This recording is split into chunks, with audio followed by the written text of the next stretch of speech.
that mentality shift of being trusting of other people is so critical to running and owning a business, because at the end of the day, you just can't do it all by yourself.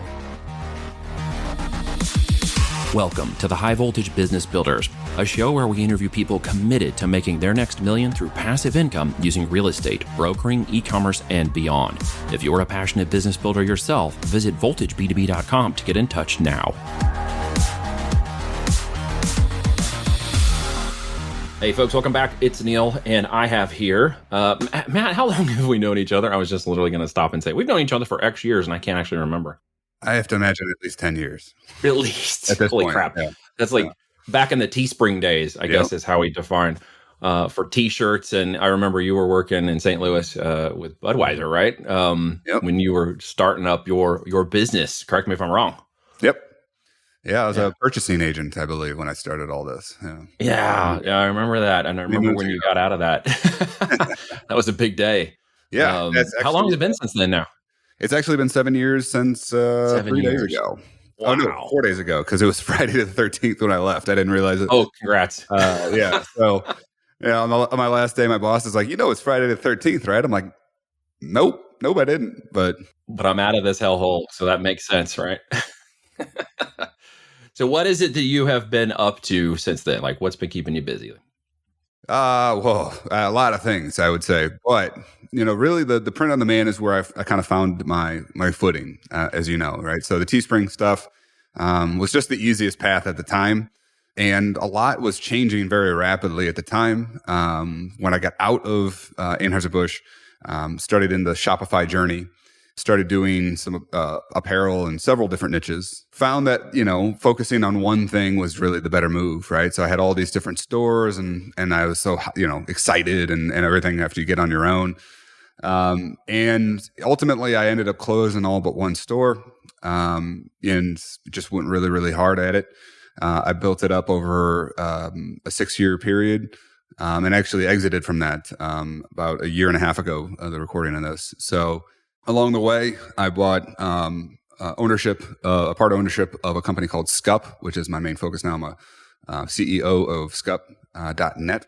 And what we do is basically build a lot of solutions to help people grow their e-commerce business, right? So I bought in as to get a part of a development team.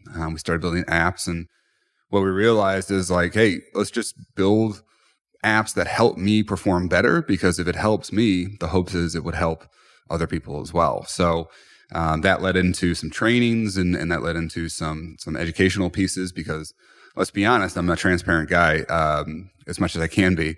The better you are at doing what you're doing, and while you're using our apps, the longer you'll be using our apps and our themes and things like that too, right? So that's it. I'm still in the ecom game. I'm basically one business of a chief marketing officer for a couple of clients, and then the CEO over at Scup as well.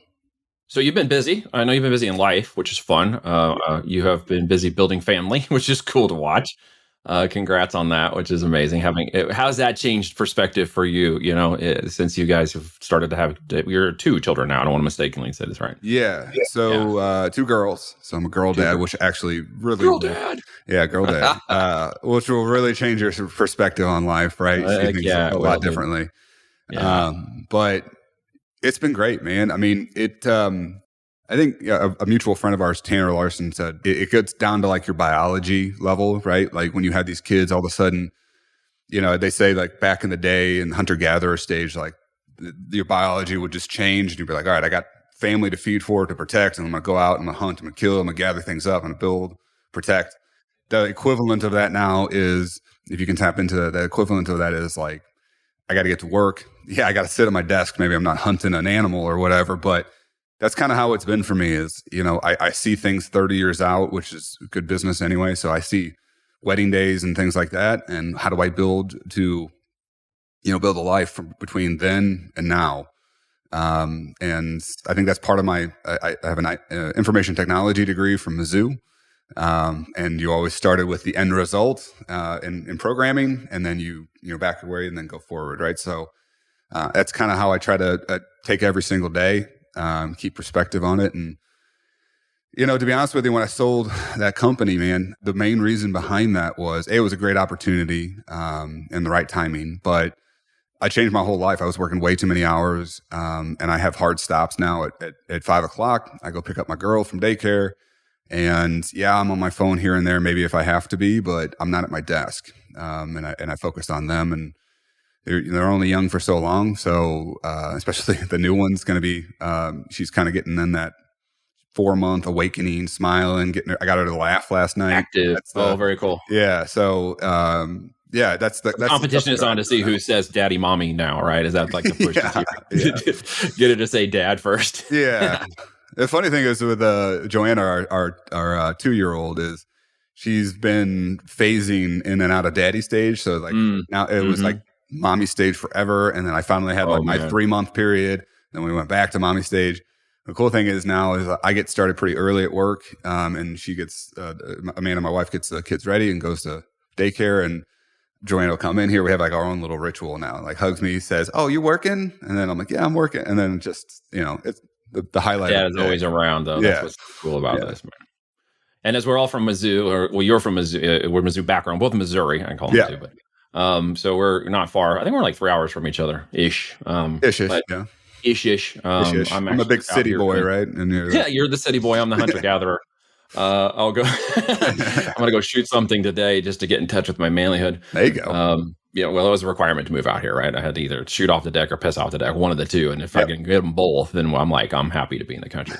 But I did city for a long time. But I know you've developed from owner operator, I would say, into more management, and now management to owner. Yep. And then I think I'm seeing you now move from owner to CEO role into the a slightly different elevation of mindset and growth. Tell me a little bit more about that, because not everybody understands those levels like we do, and you're coming into that and realizing there's a whole different way to think and approach business as you get from owner operator to actual CEO business, right?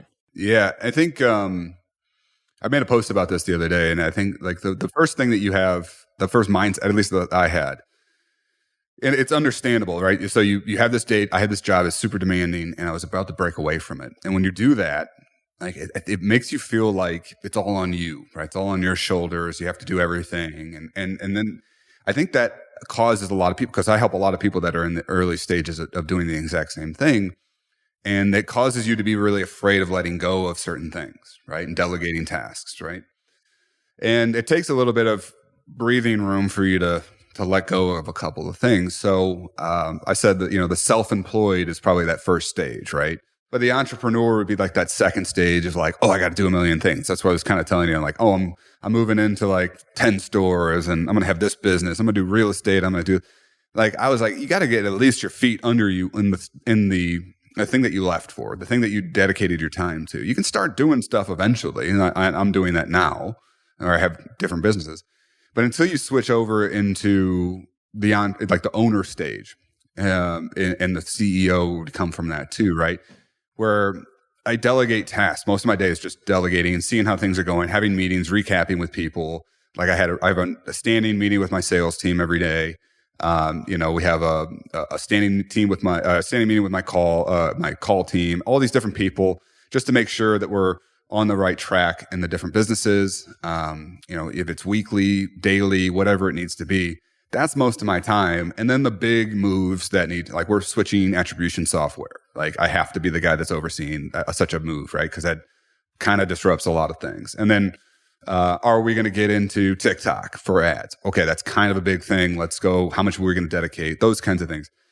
But then when it comes down to like making videos, or when it comes down, unless you have to be the face, or if it comes down to the running of our ads, like that was all on me originally, and now I have people that handle that for the most part. So that mentality shift of being trusting of other people is so critical to running and owning a business, because at the end of the day, you just can't do it all by yourself.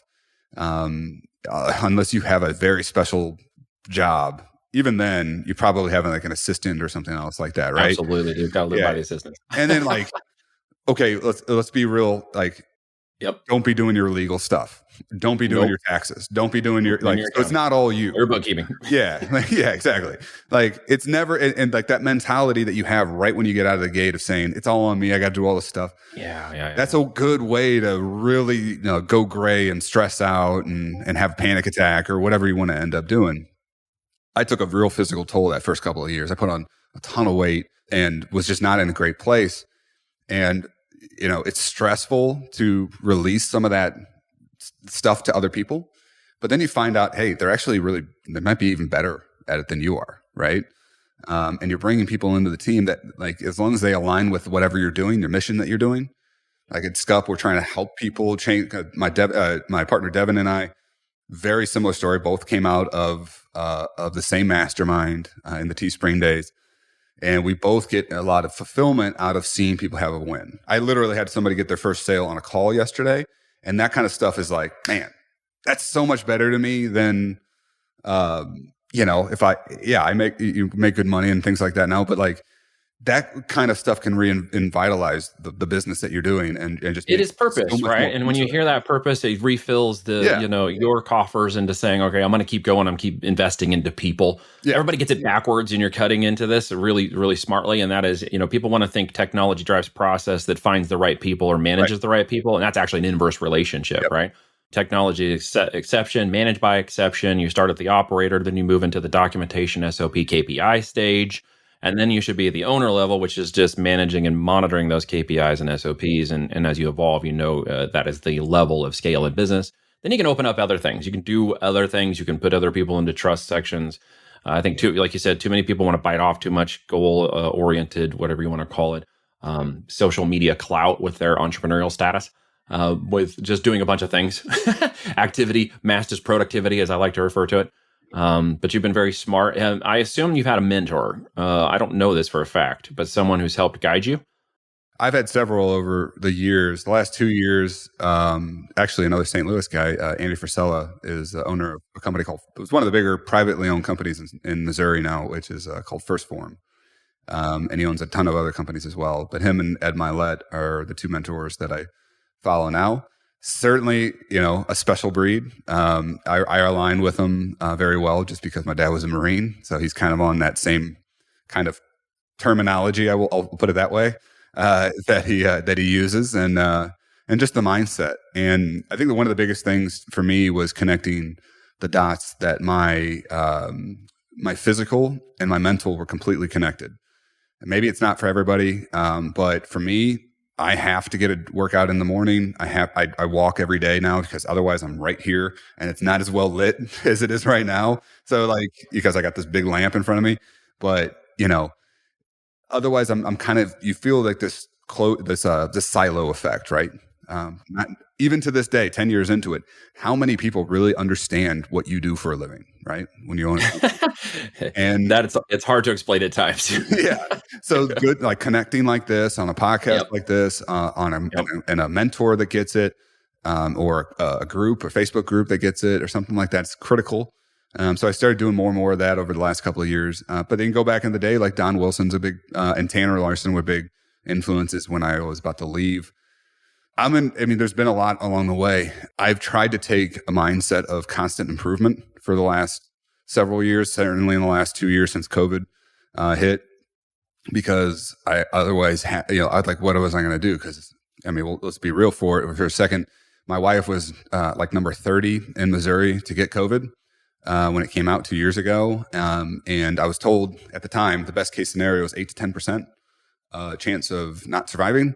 And we had just had Joanna. So it was kind of a wake up call at that time, right? Things have changed since then, obviously. But, it was right after that video, the guy in China dropping in the street, right? That was about a week after that. So I, was freaking out. And I guess it was like a month of being on lockdown before 15 days of slow spread.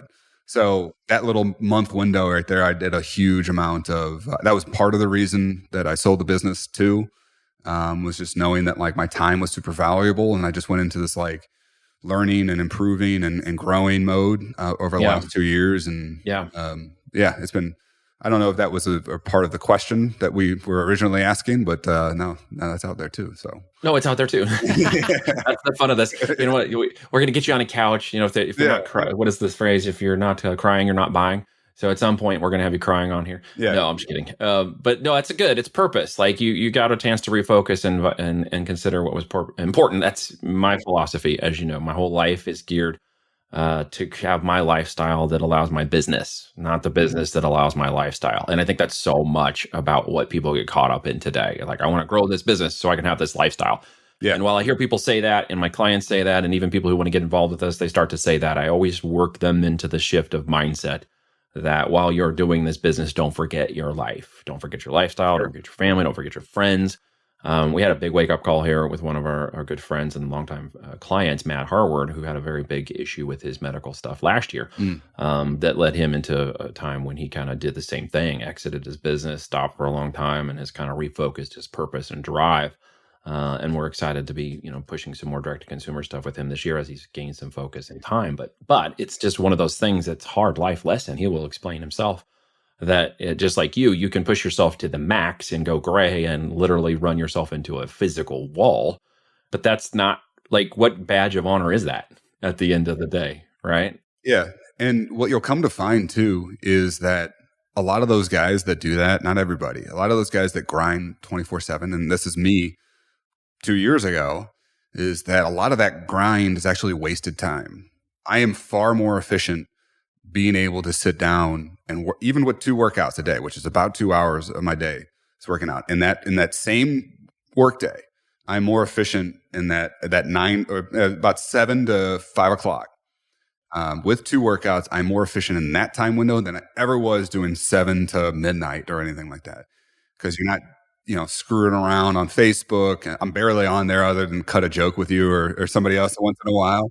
Troll each other about pigeons in marketing. Yeah. It was an opportunity to bring up pigeons. It is an opportunity. Yes, pigeons in marketing. And horseback, by the way, that's coming back too. Yeah. So, I think that's one thing people have to understand too, is that, and especially when you're delegating tasks, that's what the big thing of shifting to an owner. And when you get to that CEO level, you can, delegate tasks, trust people, build that relationship with somebody that is going to handle, like I said, even maybe better than what you would do. That's super important to balance your life. I shouldn't say balance your life, because that means that we're the 50-50. That's one of the lessons from Andy that I love so much, is I'm not 50-50 on stuff. When I'm working, I'm 100% on my work. And when I'm with my family, I'm going to be 100% with my family. And so the balance thing is kind of this, that puts you into this, I'm kind of here, I'm kind of there. That's bullshit, right? You can go really hard within a small window and then go, have the fun stuff. Like I posted a picture online the other day, or yesterday, or was that today? But St. Patrick's Day, we took our lunch in the middle of the day for St. Patrick's Day, because today's St. Patrick's Day and we're not out hanging. My wife's at a parade, but yesterday I was able to have the time because I'm able to really go between, other stuff that we have going on and work. Right. But it's important to get that disconnect, man. It is. It's extremely important. And I fail at that sometimes. And it's difficult to balance it between. Yeah. Well, yeah, it's my faith redeems that. So I know that's how I deal with it. Other people may do it in different ways through workouts, yogas, and etc. My life is a workout where we live because I feel like I'm in a 24/7 CrossFit out here. But it's different to address whatever lane you're in and whatever means and mechanism you use. And as you've explained yours, there's differences for each person on how to kind of refocus and get that time out.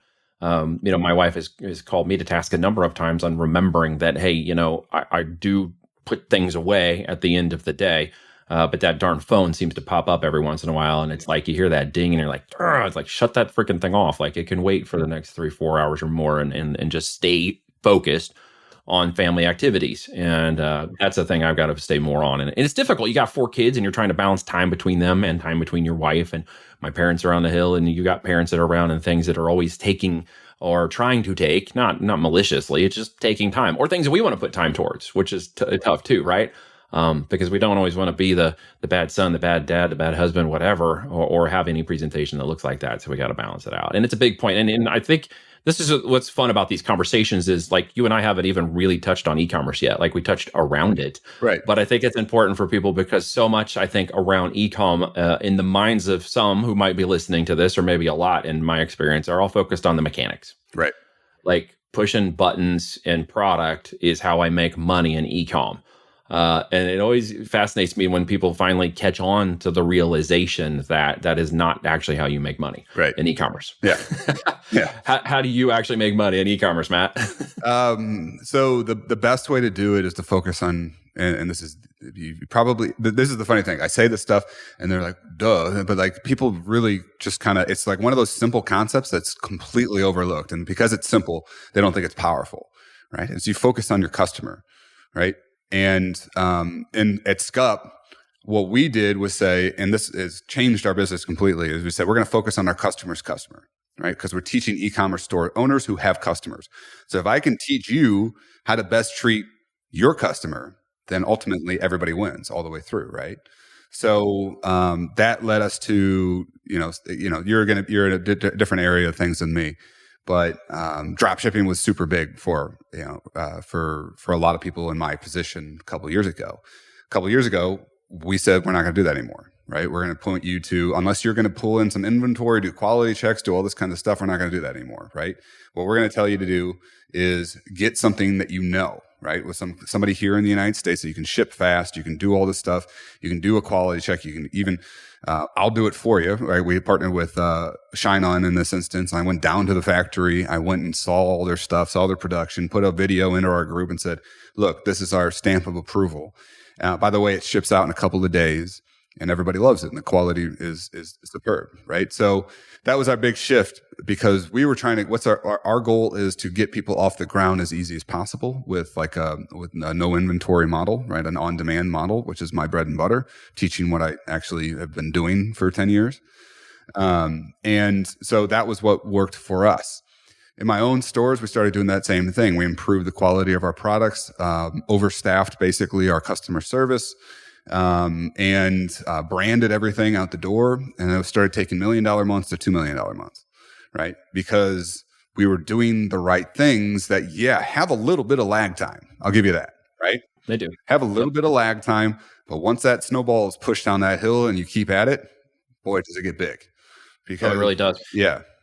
I mean, that's what we understand because the difference in lanes here is obviously FBA inventory first. That's always been what we've done, which is different than the drop shipping and coordinated model. Right. But that means you got to put that extra time up front so that snowball comes. And when it comes, you can manage and handle it, especially at the physical component and logistics and private label management of the stuff in our lane that requires people to really put some infrastructure in place. And with Amazon, we still have the ability to manage that customer.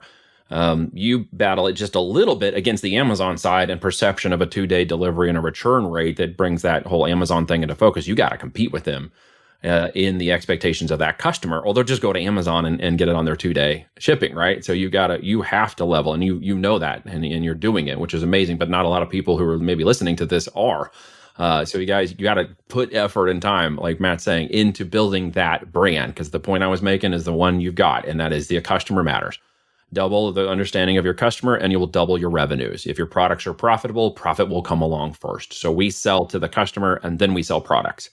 So we serve first. And that's one of the biggest differences and why I wanted Matt to come on here is because I know he is someone that lives that, breathes that, and works it in his business.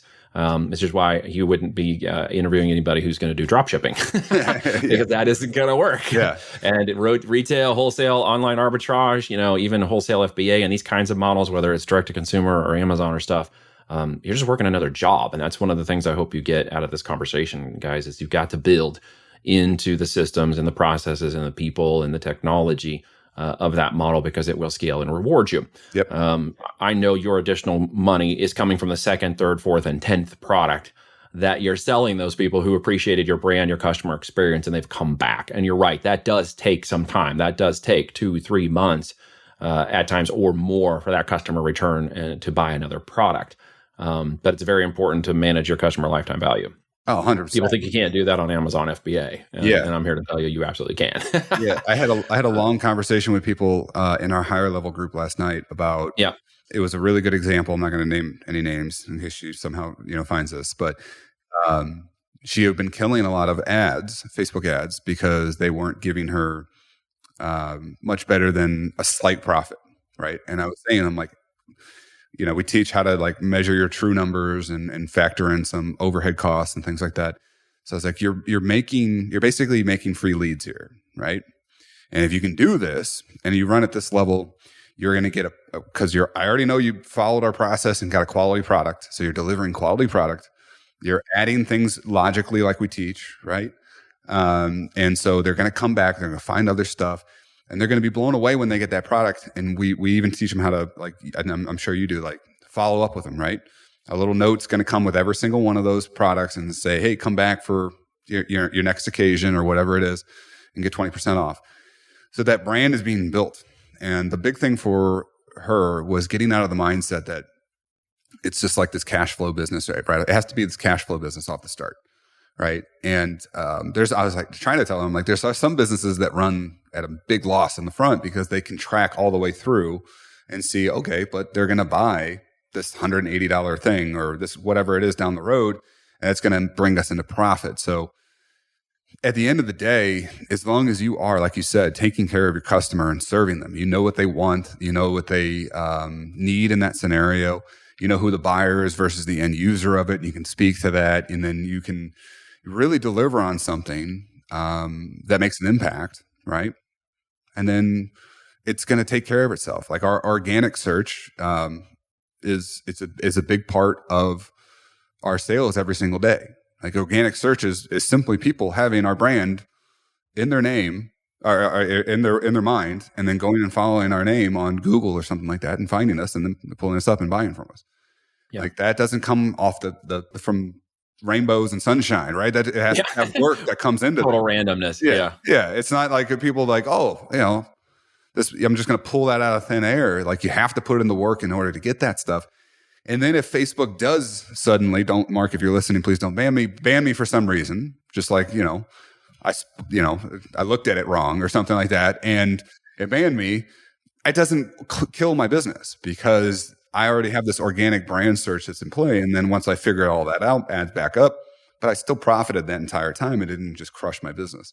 Absolutely, so man. Those things are earned, though. They're not just given to you. Like you have to. Well, in the competition, you got to take that ground back, right? People don't understand that. You got to take that ground. On our end, it's inside Amazon, right? Which is what I love about the organic component. While we can take PPC ads and off Amazon traffic, even if those things failed, we have the organic traffic within Amazon to back it up. So that's another thing. Don't make yourself traffic independent. Or specific, make yourself traffic independent is what I'm trying to say, of different, mechanisms once your brand rolls up, right? And today is such a different day than it was 10 years ago. There's so much more. Oh, heck yeah, dude. We didn't have the same kind of mechanisms available. Yeah, not by any measure. It was a different shooting fish in the barrel. There are still huge opportunities. Talk about one thing I know that's going to be a con for a lot of people in the ecom. I deal with it a lot, and I'm sure you do too. Product supply chain, logistics, getting physical inventory. I know you partnered with Shine-On. I'm going to assume that is one way you've helped overcome that is using their logistics and facility and buying power to sort of keep yourself. Tell me what else you guys are doing and what you're dealing with. Well, I work very close to the supplier as well for my apparel side of things. So the jewelry is one aspect of it, and that was mostly a quality check to make sure that the thousands of people that I pushed to them were taken care of. But I mostly sell apparel. And being basically of my stores, I think I'm like 3 out of the top 5 of their stores, right? I'm like, we have to make sure, because there's a lot going on, right? So we did some forecasting. Thank you, Anheuser-Busch, with purchasing experience. I can still forecast with the best of them. So we did some estimation. So we did some, at the end of the day, if you use the on-demand model, and then if you follow Neil, you got to do this yourself, obviously, and he's probably showing you exactly how to do this, but you got to take on a little bit more of an understanding that things might be a little crazier this year, or this, something might happen. Like they might have this China port shut down again with rising COVID cases. So we took some aggressive stances, and we bought in some inventory, just knowing, and our best sellers. One of the things in the apparel industry, if anybody's watching this, at the end of the day, your apparel probably comes out to about like 2 or 3 colors that really make up 80-90% of your sales, right? So black and white for us are just how it goes, right? So, and then hats are black and, white, black, I think. So we're pretty simple people at the end of the day, aren't we? I mean, black. I mean, if it was just down to black, I was just like, just buy all the black shirts you can. Right. I was like, and I'll be fine. And I'll just be a black, because that's what people want the majority of the time anyway. They still buy black and white cars as the top selling car. Yeah. Right? So, at the end of the day, I just took all my numbers and said, all right, here's the core products, is what we call it, core products. Yeah. So we bought as much of that as we could, off of, reinvesting into the company, right? At our level, that's what we need to do. But that's the basis of it. You have to kind of, take a protective stance, take an aggressive stance that, ensures the success of your business. And then on the flip side of that, man, is, inflation's a thing, right? So, you can kind of protect yourself a little bit by being that aggressive right now, if you have the capital to do it and the war chest to do it. But also, be transparent with your customers, right? As much as you possibly can. For us, like, we had to raise some prices recently because the prices were getting raised. And we passed it along to everybody, and they were cool with it, because you know what? People want transparent, again, taking care of your customer. They want to be transparent versus like forced or lied to, right? You can see that in some other things right now, that people aren't liking being, steered one way when they know something different, right? So what you can do is just be simply transparent. Like, look, we're trying to protect. We have 200 people that rely on us in America, that rely on, us to help, do what we're doing every single day to keep working and operating, so they have a job and they have families to feed. And we explained it, and it's a modest price increase, but it was a price increase that had to be done. So that's your opportunity as a business person too. And a lot of people are going to be savvy, and there's going to be people, of course, who can't help, who just don't understand raising prices, even in an inflationary state. Yeah. But as I tell people, and I'm sure you agree, inventory is just an asset like real estate, gold, silver, guns, whatever else you're going to invest in, that's not cash. That has a physical aspect to it, with a resellable or valuable increase on its bottom line, is a good hedge against inflation. Sure. Inventory is one of those. Yeah. Inventory will go up, prices will raise, supply chains can change, but market will continue to need products even if prices go up. Hopefully we don't go to a hyperinflation stage. That would suck. And hopefully it wouldn't pivot off and go into a depression either, because that would also suck. Hopefully we just come right on back down to some moderate level and we see some things right size. But yeah, the pros and cons are always important to bring in transparency, and shipping and supply chain and logistics is one of those that can look like a con to a lot of people who might want to get involved, or just want to get started, or are in some building phase of this e-commerce model. But you got to remember, we're talking about inverting mindsets. We've had like 3 points during this talk where we've tried to invert people on their mindset and the way they think about things. The opportunity to have assets like physical inventory and to be in the market and be very smart about deploying that capital correctly into products have data and proven metrics, is to know you're going to outrun your competition. You don't necessarily even have to organically rank them or outdo them on paid traffic mechanisms, but as long as you're out there, you're going to find many of them falling out. And we witnessed that last year quite a bit in the Amazon market, when sales and organic boosts just kept this little plateau, and they'd hit, and then they kind of take up again. And it was like, well, what's happening? It's like, well, we're losing competitors. Right. They're falling out of the market. Yeah. The people didn't stop buying the products. I have the products that were in the market disappeared. Yeah. I have a theory that I like one of my current big store right now is having a very good March. And I couldn't really understand with things going on. I'm like, why is this so good? And then I'm looking at Facebook ads costs now versus then. And even with, we have the attribution, I already mentioned that the attribution to help us track, even with the iOS stuff. For those of you familiar with it, I would suggest, if you're spending any kind of money, to get into one of the attribution softwares to help you. But I was like, why is this so good? Everything going on, like, why is this so good? I think it's because a lot of people are falling off. I agree. We're seeing it because we're in an organic market, which doesn't require paid traffic, although we do it inside of Amazon, but it still registers as an organic trending of the traffic. And of course, we have a little bit easier visibility on our side to see our competition in the market and see, because it's more public facing, it's more visible, which is also a challenge for us versus maybe more direct to consumer marketing, who you don't always see and you don't always understand the other market opportunities. Whereas Amazon, it's laid out on the line. Like, you got a good product, you don't want to get screwed on your reviews, you're going to see your competition. They literally are disappearing. They're just not in the search results anymore. And they're stocking out of inventory. And so all of a sudden it shifts, and it's like on a weekly basis, things are just shifting, and we're seeing visibly from our lane that's occurring. Yeah, it's So amazing. that's how I have a little bit more insight into watching that occur. Yeah. And if they're out there marketing in the direct to consumer world on any, you're not going to see their ads anymore. Right. You're not going to see their product anymore. Yeah. I don't spend enough time on the customer side of Facebook, but, or I guess, I don't know if that's the right way to say it. That's why you have a good attitude. Because if you did, you'd be in a really so the free side of Facebook, I'll put it that way. Yeah, don't do that.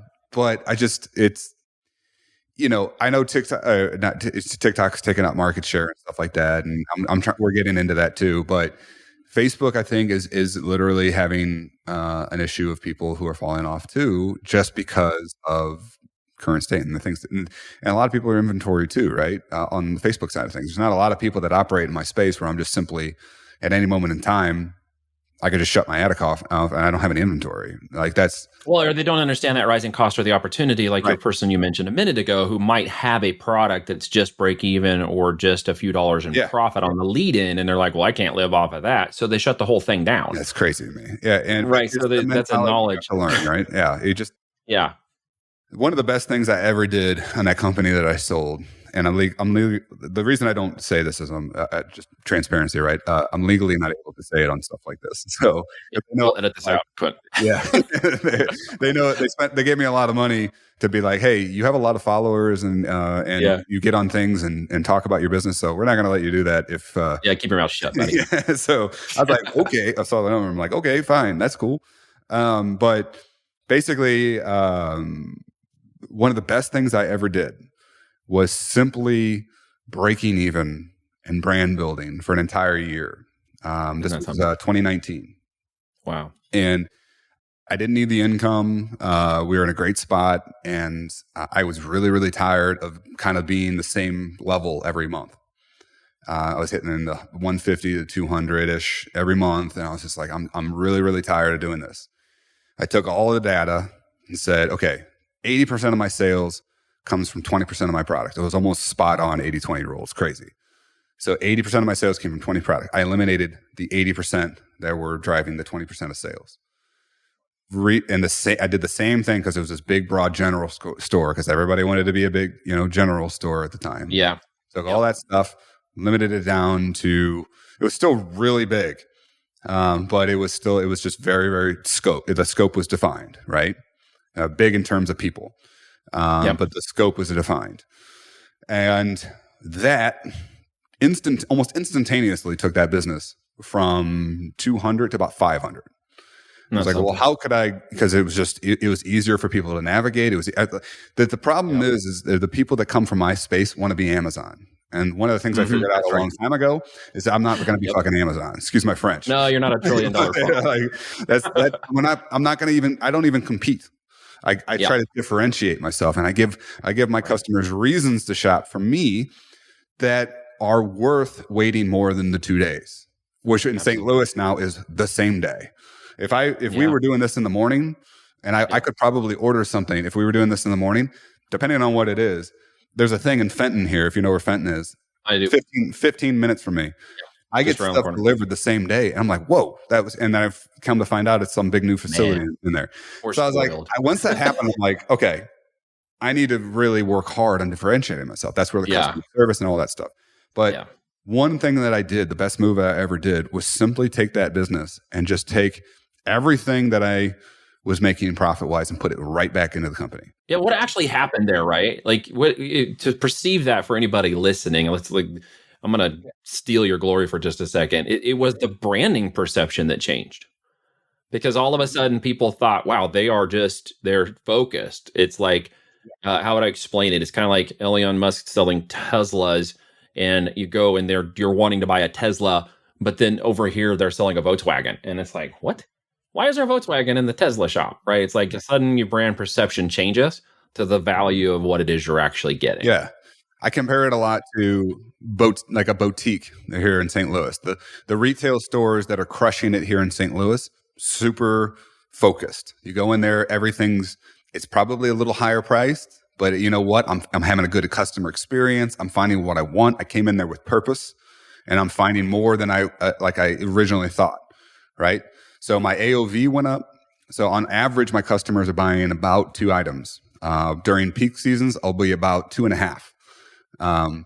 That is in itself, you want to talk about running Facebook ads, that in itself is a game changer, right? Because everybody else, with few exceptions, still stuck on trying to sell that one item. I'm over here selling 2.5, right? So that gives me more room to run. The search bar is 40 to 45% of my sales come through the search bar in some capacity, meaning the product that I led them in on isn't almost exactly what they want. So they search and they find it and they go.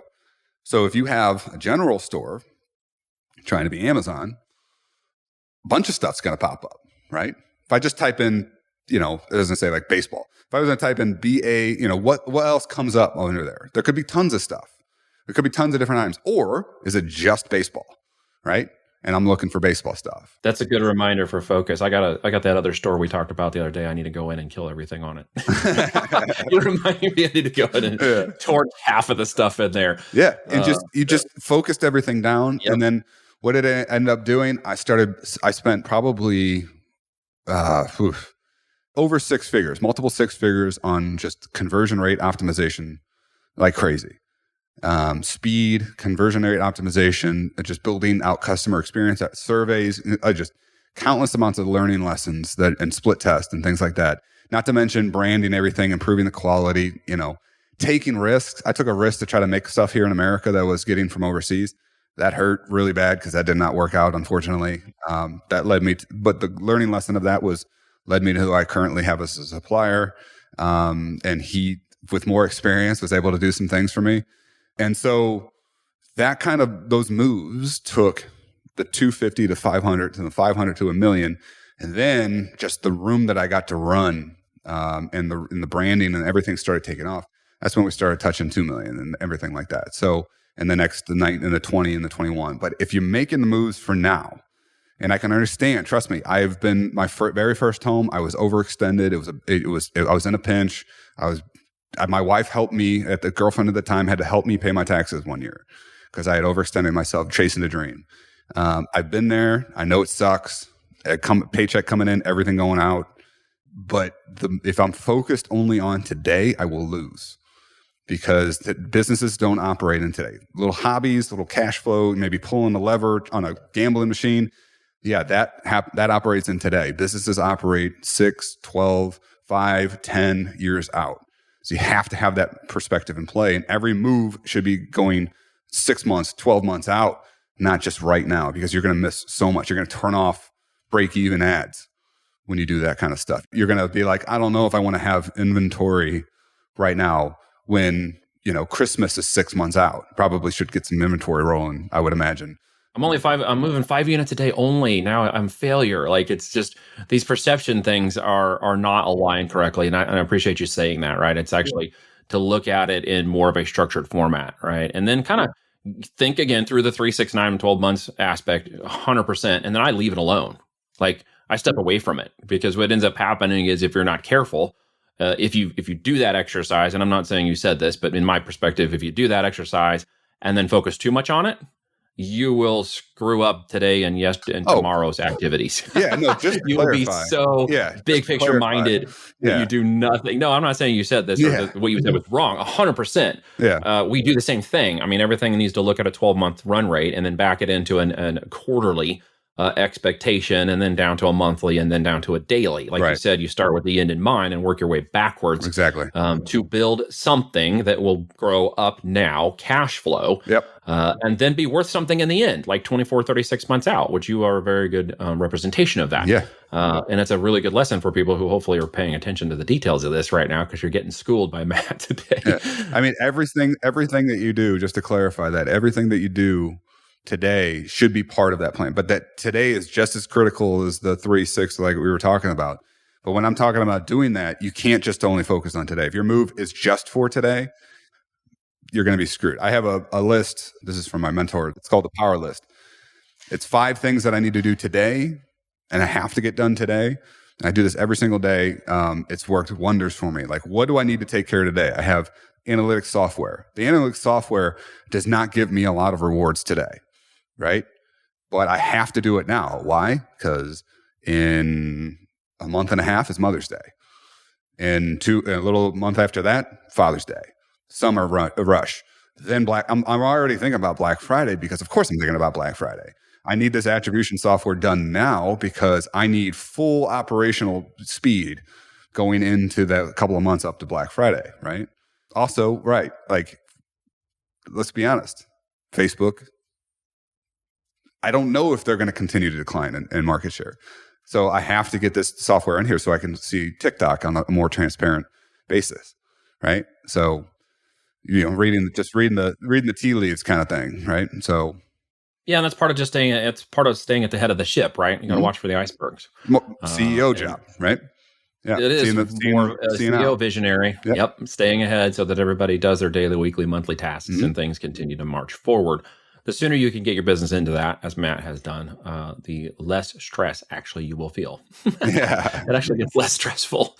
I know people don't think that, but it does over time. So, Matt, dude, you've shared some amazing things. I don't think you realize we've been on for 45 already, jamming on this, which is fun once we get going on these topics, how fast this can go. But any final words of wisdom that we can wrap up? I mean, the 5 points is darn good, and we maybe just want to end on that. But is there any word, maybe some fatherly advice to any other dads with girls? I mean, I think what I want to do is just say, we have two completely different models here, but at the end of the day, the mechanics are exactly the same. If you got that anything from the call, the most important thing that anybody can do, that I try to do, is focus as much as I can.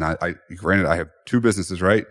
But again, most of it's the same exact job that I just shifted myself into this CEO level where I'm just kind of delegating tasks off, right? So and by the way, it took a while for me to get there. I kid them, it's been doing for 10 years, but I kid it's been like 400 years. 10 years to an overnight success. 10 years, but in our space, it's 400 years. So yeah. Just remember when the tie is working really well. Just remember when we started, there was no Facebook mobile app. Dude, I remember. I remember when I started, there was no Facebook anything, and we were uploading stuff in spreadsheets. Like, here's your spreadsheet, and Hail Mary, and let's see what happens. I remember. But I guess the fatherly advice would be is focus as much as you possibly can on one thing, get it off the ground. More than likely, whatever it is can be 6 figures, 7 figures for you if you give it the focus. If you try to deter into other things and be the specialist on everything, you're going to be the skin deep on pretty much everything. So focusing in will make your job, J-O-B, a little easier, and give you time to focus on what really matters. And more than likely, pressing buttons is not what really matters. Nobody's going to be on their deathbed saying, man, I wish I would have pressed more buttons. It's like, God, I wish I would have brought somebody in that could have helped me do that thing and scale up that business so I could afford to take my family to a beach is what I'm dying with a Honda in the driveway. Hey, do what you want with cars, man. I got my toy car. I'm my favorite car. Otherwise, I don't give a shit. Dude, I won't buy new where we are because I can't get up and down my driveway anyway. So I love my Silverado, and that's I took I had this update a tech update that I had to do in this car that I bought, and I took it up to the dealership. And from when I bought it to when I took it up there, he's like, "You only put 400 miles on this car?" And I'm like, "Yeah." It was like an 8-month period. I'm like, "Yeah," and he's like, just don't see that very often. I'm like, oh, well, I just go to daycare and back, and that's pretty much it. Yeah. And then if I go out with the buddies, I'm Ubering, and so it's like I don't, Yeah. What's funny about what you just said is I thought of this earlier and I triggered it, and I'll leave it here. But you and I, most people don't recognize, are actually kind of introverted. Like we get on and do these things, but for the most part, it's part of what we do, and it's part of what we play as a role in the business. But when the lights go off and things are done, I'm happy to be more introverted and not drive and recognize that I don't put that many miles on any of my cars because we don't leave a lot. Right. If we want to go anywhere, we got 40 acres to go play on. That's cool. You don't drive a car there per se. You might drive a UTV or an ATV, but you don't drive a car. So it's just, it's a different perception of what you can do. Social media clout and likes don't equal money. Right. In this business, it actually is getting down and doing some work. And Matt, you're a good example of that. And I'm very honored. And I appreciate you coming on today, my friend, and sharing some words of wisdom with us. Thank you for having me. Hopefully I spit out something that was valuable out of that rambling. And then I hope to do this again sometime, and then maybe come down and ride some ATVs. That sounds like a lot of fun. Yeah, dude, there's a lot of trails out here and a lot of fun. And I owe you some beef updates here soon. Oh, I got a beef with you. He's my cow dealer. If you didn't, the cow know. Dude, don't out my business model, man. I don't want everybody to know I deal in cow. All right, I'm actually running out. So I bought a whole bunch of meat and I'm running out. So timely would be good. So, well, I am from the Ozarks. Although I haven't watched the show, I understand that there's some component of that Ozark show that might have to do with me dealing in beef. I haven't actually watched it, so I don't know. I don't know if that's true or not. But everybody now knows where the Ozarks are. I think it was what was growing on the pasture with the cows. I think it was. We call that ditchweed out here. I think is what it's called, right? All right, brother. Chat you later. See you, bud. Thanks. If you like this episode, please share it with people you think will enjoy it as well. Thank you for listening, and be sure to tune in next week for a brand new episode of High Voltage Business Builders.